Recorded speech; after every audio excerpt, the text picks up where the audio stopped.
Yar!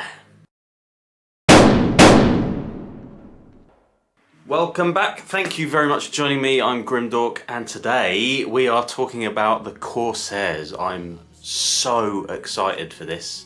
Been waiting for my Ninja Pirates for what seems like an eternity.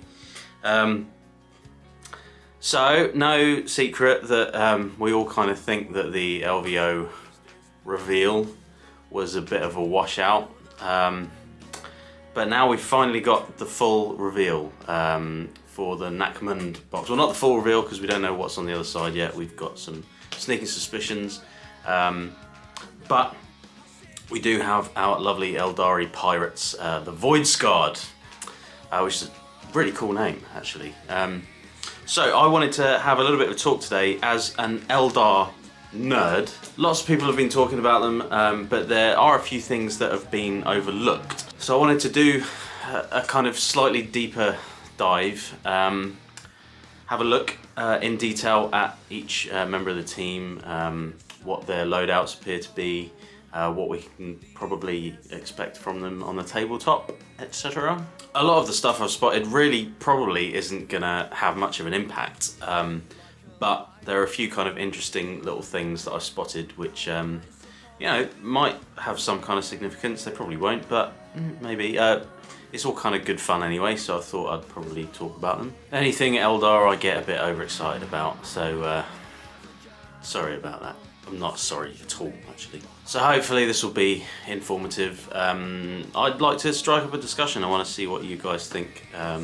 If I've missed anything, or if I've kind of misinterpreted things, then please let me know down in the comments. So I imagine that most of you will have seen the Warhammer community article about them, so you've probably had a little bit of a nose through that, seen the models, read the kind of blurb. They haven't given too much away, but they've talked a little bit about a couple of the things that we can expect from it.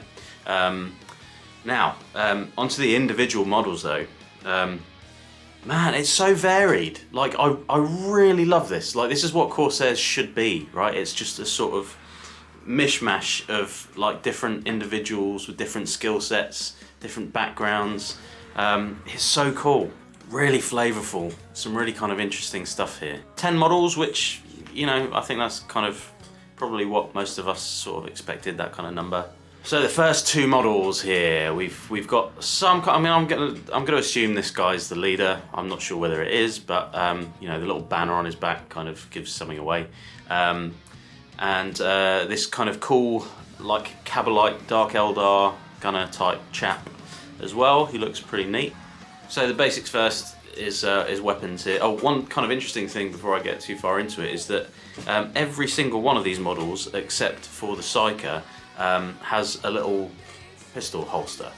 So, I mean, I imagine that's probably something that's more geared towards when they release them for 40k, but it's worthwhile kind of noting. So what I can assume is a power sword there means he's going to be great in melee combat. We all love our power weapons, so we can hopefully expect that little kind of lethal 5-up, which will be pretty tasty, hopefully. He's also got a Neurodisruptor. What's interesting about this is kind of, it's obviously a Harlequin weapon, but it sort of harks back to the Rogue Trader days. You know, the Neurodisruptor was one of the earliest pistol weapons that was in the game, which is really cool. So my initial thoughts when I first saw this is that, this guy might be kind of ex-Harlequin, and you don't really see that very often, or at all. The idea of Eldar kind of leaving the way of the Harlequin. It's kind of a possibility, but I've sort of written that off because the banner that shows Prince Uriel's like insignia. That rune on there is for Uriel's Rangers. Uriel, if you don't know, he is like a famed autarch and commander of one of the craft worlds, who was then kind of extradited and became a pirate and leads like this big group of Corsairs, and then he died, and then he came back, and there's all kinds of other, you know, lore stuff there. Look into that because he's got a really kind of interesting story, and it means possibly, again, because this sort of like you know, will kind of merge into 40k. You know, maybe Iriel will make a little bit of a comeback on the tabletop, which would be quite cool. We also see, for the first time but not the last in this team, is this, as far as I'm aware, previously unseen rune. This like triangle with a little semicircle through it and what looks like kind of like antler type things. I'm not going to look too deep into this because, man, there are runes that look so similar. You like change a tiny little thing, it has a completely different meaning. But it does look to me that it's very similar to the Eldar rune for Ranger or Outcast, which is interesting. Again, might mean nothing at all, but it's cool to see, like, again, from what I can see, a previously completely unused runes. So yeah, I'm not going to look too deep into it, but it's kind of just an interesting nerdy thing. So this dude's probably going to be pretty damn good, especially if he is the leader. He's going to be pretty good on the board. Kind of, you know, Harlequin leader sort of standard, assuming that he's hitting on 2s and stuff. Neurodisruptor is not to be smirked at. It's a pretty great pistol with its AP1.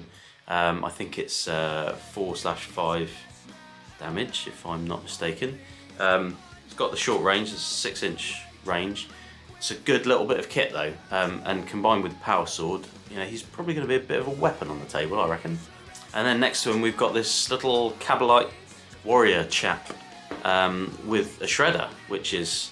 Now what's interesting about this is that we've got another chap later on in the list, another model with a kind of equally tanky gun. So there's an awful lot of firepower that I can see in this team, because you've essentially got, if this guy's kind of fitting in the sort of gunner role, you've got another guy that's going to be equally killy from a sort of shooting standpoint, but then you've also got a heavy gunner there as well.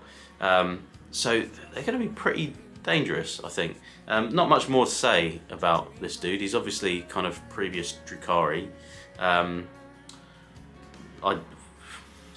Not much else I can say about him.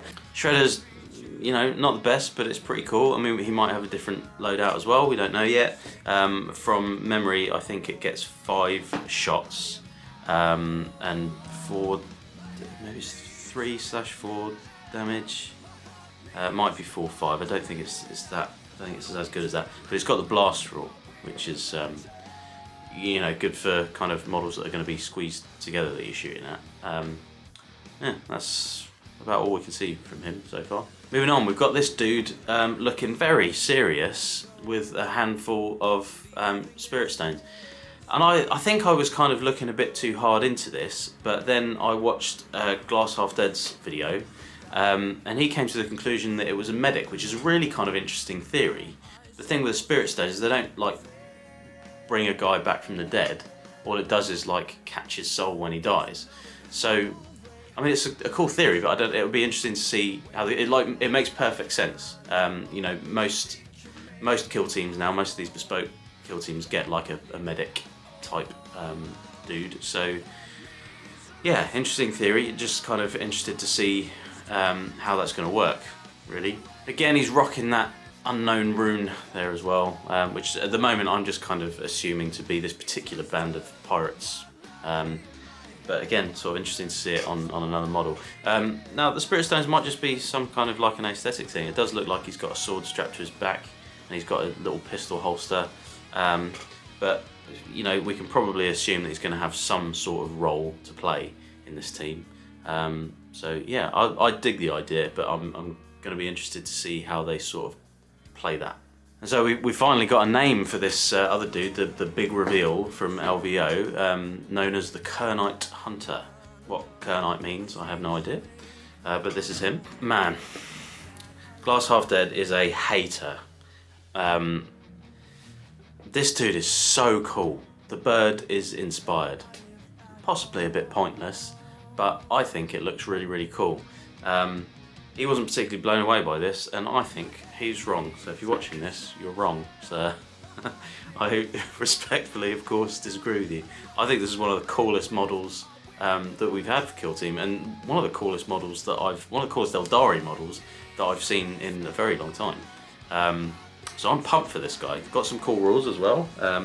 So it looks like this birdie that he's got, the Falchu, I think they're calling it, is so it seems to reveal an enemy operative with a conceal order. So what that instantly kind of made me think was perhaps we're going to see some group activation stuff with this, kind of opening up an attack from the sniper or a heavy weapon guy or something like that. Another power sword. So obviously these guys are no joke in melee combat. Overall, like an interesting model, this one. Cool to see some like support characters in here. And again, just a really cool sculpt. I can't wait to paint these guys. I'm going to make a complete hash of it, but I'm really looking forward to getting started on them. These next two are great. We sort of, the first kind of rumours that we had for this kill team, when we kind of assumed that it was going to be a Craftworld's kill team, is that we were going to see Rangers. So nice to see a Ranger on the board. I'm a sucker for Rangers. I love them. I think they look cool. They're fairly useless in 40k and in kill team, but hopefully things are going to change. So what we can expect from him, I imagine that he's probably going to be a step up from the Craftworld Rangers. Fingers crossed he'll be hitting on 2s. That might be wishful thinking. We do know the stats of his gun already, assuming it's going to be the same as the Rangers. So heavy, silent, 4 shots, 3 damage, and then 3 damage plus a mortal wound on a critical. It would be cool to see him get the balanced rule from the Ranger leader. Again, I might be just getting ahead of myself, but I've got sort of high hopes that each of these guys is going to be really good. Mostly because they're a bit brittle, Eldar stuff, so having 10 models there, I was kind of thinking, well, you know, from a durability point of view, I think they need to be like really very, very good, because they're probably not going to last very long unless they've got some kind of cool like defensive buffs and abilities. So yeah, it'd be cool to see him be like a real kind of weapon, stick him up on a vantage point and get him shooting. But this next guy is super interesting. The article is calling him the Starstorm Duelist. I love this man. Like, the kind of rootin' tootin' cowboy sort of like pirate dual wielding pistols. This is great, and it's kind of, it's really got my imagination going as to what kind of cool shonky stuff he can do. We already know that he's going to have the ability to shoot in melee, which is going to be very, very cool. Everyone that I've seen so far talking about his loadout have mentioned that he's got a splinter pistol. This I don't think is a splinter pistol. I think this is a shuriken pistol. Every splinter pistol that I've ever seen doesn't have a magazine on it, and this one you'll see does. It doesn't look exactly like your regular shuriken pistol, but again, these are new sculpts, and Eldar stuff haven't had new sculpts in a while. So I think it's safe to assume, based on that little magazine he's got hanging out there, which is pure shuriken, that this is going to be a shuriken pistol. And the other one obviously is a fusion pistol, which is obviously a complete like delete button. But I want to maybe see some extra range. Like, I want to see him having some cool sort of special rules, not just the shooting and melee. Is he going to get extra shots? Maybe is he going to be able to shoot both of them, or is he going to have to choose one and shoot with it and maybe get some extra attacks? Or I don't know. But this guy's interesting, and again, it's nice to see some real character and flavour in this team. I'm pumped. So assuming this is a shuriken pistol, you know, we can imagine it's going to be based off what we have in the Harlequin team, which I think is 4 shots, 3/4 damage, rending on a crit, 6-inch range. It's a good little pistol, but I mean, he's got his fusion there as well, so I don't see you using it all that often. Fusion pistol, 4 shots again, 5 damage I think, and then 3 on the crit, but with 3 mortal wounds, AP 2. It is not to be taken lightly. I think this guy is going to be a standout in this team, to be honest. Okay, so this Psyker dude that we've got here, everyone's kind of assuming that he's a warlock. I think that's a safe assumption, but I will just say that actually he resembles a Farseer more than he does a warlock. So his helmet's a bit more Farseer-y than it is warlock-y, and he's also got this big staff, right? Again, going back to those original leaks, we heard that we were probably going to be getting a warlock in this kill team, or some kind of Psyker in this kill team. So I was assuming that he'd have a Witchblade or a Singing Spear, but he doesn't. He's got this like Force Staff, which we haven't seen for ages, and this was always kitted out on Farseers. And I don't think it had a weapon profile. Eldrad's does, I think. But that's Eldrad. So that being said, you know, the only weapon he's got on him is his little dagger. So is he purely going to be like a sport character, like dishing out psychic buffs and things like that? I don't know. I mean, it looks like it could still do some damage, like getting twatted around the head with a bloody great big staff. It's quite sharp. Just an interesting observation. I think it's probably a safe assumption that it's a warlock, but and to be honest, it doesn't really matter which one it is, because they're going to be fielding the same sort of role. Warlocks, for those of you that don't know, in 40k, warlocks they're psychers, but they've kind of come from a warrior background, right? All of their psychic spells it's called Runes of Battle, I believe, right? And each one of their spells, they've got 6 spells to choose from, and each of them affects a particular stat line on a 40k data card, right? So movement, weapon skill and ballistic skill, saves, leadership. The spells in 40k are split in 2. So you're only taking 2 spells, but there's 2 halves of each of those spells. So for example, the big one that everyone takes is Jinx and Protect. Now it's 1 spell, but it's up to you how you use it, so which part of that you cast. With Jinx, you target an enemy unit and it deducts 1 from their save, but Protect does the opposite, so you cast it on a friendly unit and it gives you +1 to your save. So it's a very simple, straightforward, nice little way of doing things, which is great. You know, the simplicity is ideal, and it would be cool to see something similar come over to Kill Team. Have them affecting, again, you know, maybe movement, your ballistic skill, action points, right? It would just be a nice little mechanic. So I'm hoping we're going to see something like that. Now, alongside him is this other little kind of gunner character that we've got, this time showing a blaster. Now, in the Comorite Kill Team, you've got a gunner character that's in there, and he gets the option of either taking a blaster or a shredder. But in this kill team, we've seen 1 gunner with a shredder and 1 with a blaster, which is kind of interesting. So this guy's showing with a blaster, which is obviously a real kind of, you know, this is a scary. Anyone that's been on the other side of it will know how scary it is. It's essentially the Drukhari melter, right? So we can count on it hitting very, very hard.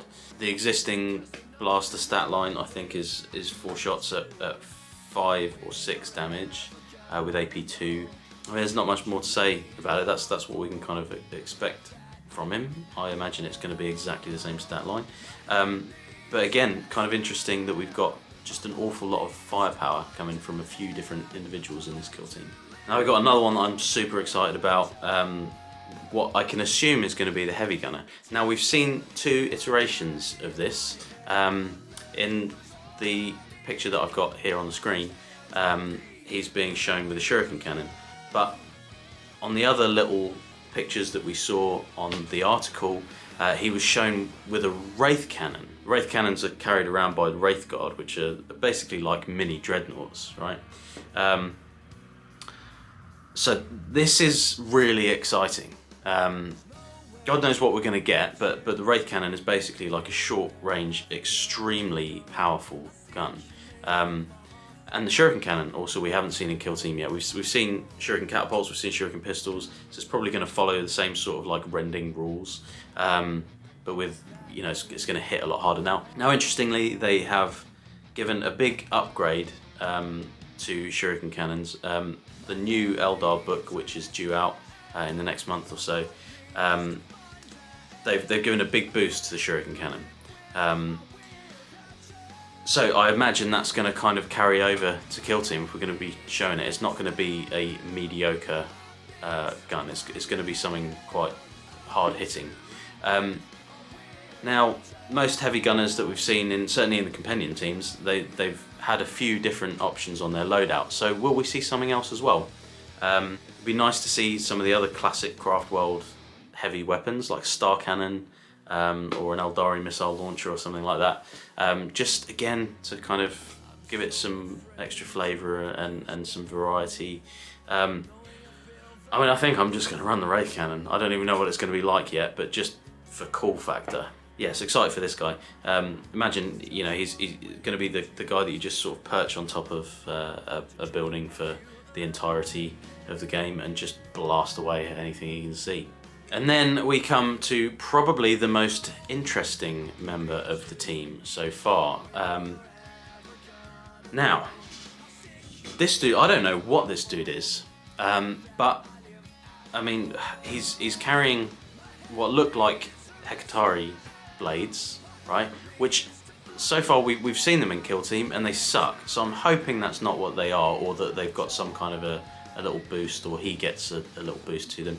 But what's really interesting is what's on his back, and that is what appears to be, fairly conclusively, a Warp Spider jetpack, like a warp generator. I really hope that James has not messed this one up, because this is an opportunity to have something like really truly special on the table. From a lore point of view, it's very strange, because he looks more Drukhari to me, and again, his choice of blades. But obviously the Warp Spider thing is very much a Craftworld thing. Now correct me if I'm wrong, any die-hard Eldar fans, but I don't think that Drukhari can actually use a warp generator, Warp Spider like jump pack. Something to do with the way it works, like moving them through the webway and stuff, which Drukhari I don't think can do. So yeah, it's interesting. Again, it's probably not going to have any impact to the actual game, but it's interesting from a lore kind of point of view, that maybe he's just like a former Warp Spider that just likes stabby, knifey things, which is cool. You know, the Exarchs kind of have power blades and stuff, so it might be something kind of cool like that.